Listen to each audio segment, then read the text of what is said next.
666 is a code, and this code needs to be broken down to fully understand what 666 truly is. In an esoteric view, 666 represents a state of consciousness, a way consciousness functions within the individual. Now, if we look at the Bible in Revelations, it says that the mark of the beast, 666, is going to be placed on the right hand or on the forehead of an individual. The forehead symbolizes the mind, while the hand represents action or behavior.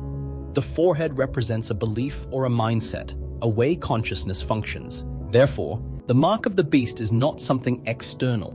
It is actually a way consciousness functions within the individual. But the code reveals the darkest secret about 666. 666 is 3 sixes. The number 6, in esotericism and occultism, represents the cube because the cube has 6 sides.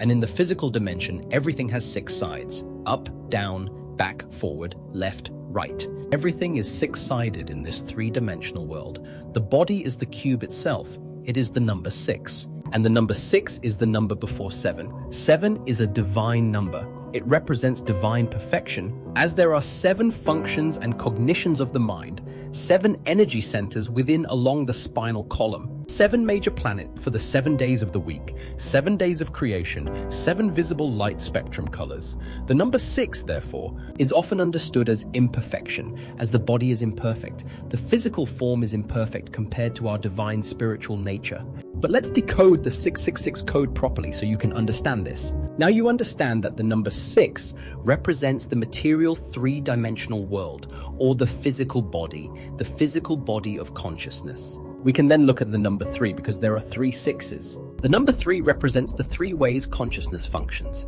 Consciousness thinks, consciousness feels, consciousness acts. We have a mental body, an emotional body, and a physical body. Most people confuse these things to be all one. They think their mind is their emotions, and their mind is their brain, and they interlock all of these. But these are actually 3 different bodies of consciousness.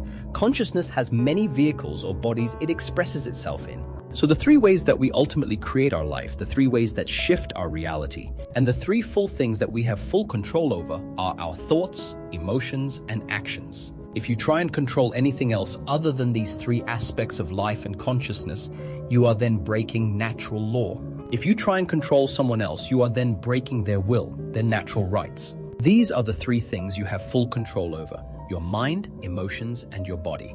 Therefore, the number 3 represents the 3 ways that you express consciousness in this life or reality.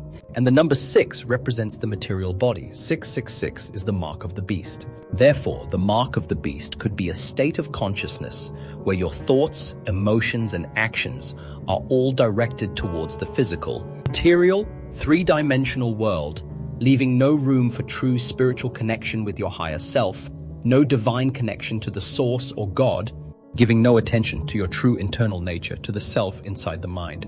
All of your thoughts, emotions, and actions are directed only for physical pleasures, for materialism, for status, for egoism, leaving no room for connection with the divine. And this is the mark of the beast. When people's minds become so obsessed with materialism, chasing desires for the material things, they disconnect themselves from their true internal nature. And we can see this today. People are becoming so obsessed with materialism, money, becoming rich, whatever it is. They are gradually losing connection with their internal self. They think that they are the body. They think that they are these 5 senses. But ask yourself, if I remove my thoughts, if I turn off my mind, who am I then? Because who most people think they are is a bunch of beliefs in their subconscious mind, their name, their job, their reputation, their friends. If you remove the mind and no longer think, who are you then? The observer, the pure awareness beyond the mind, the body, the emotions. That is your true nature. You are the internal thinker. And when that internal thinker becomes so attached to the external physical body and does everything in its power to think, feel, and act only towards the material things, you become disconnected to your true powers, to your divine nature, to literally God. If you don't want to become the mark of the beast, then have balance. Now, this teaching isn't saying materialism is evil or that chasing material things is wrong, not at all. We all have different views. But the wisdom here encourages balance. Yes, reaching goals is important. Yes, living the best life possible materially is wonderful. But making room for your internal world is equally essential. training the mind to have self-mastery through meditations, practicing lucid dreaming and astral projection, perfecting thought processes and the internal world as much as possible. This creates a truly balanced life between the inner self and the outer self. This is what the two pillars, Jachin and Boaz, represent, the inner and outer world. And the middle pillar in the middle represents the unity of the inner and outer world, living in balance. Or you see a person standing in between them. They represent the middle pillar, or a ladder. This is all symbolic of living in balance between the inner world of consciousness and the outer world of consciousness.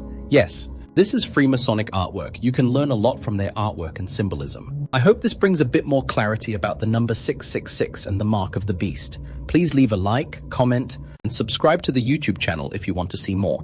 And one last thing, the Book of Symbolism is available, and you can find the link in the description below and in the first pinned comment. This book dives deep into ancient symbols, hidden meanings, and esoteric wisdom that transforms how you see reality.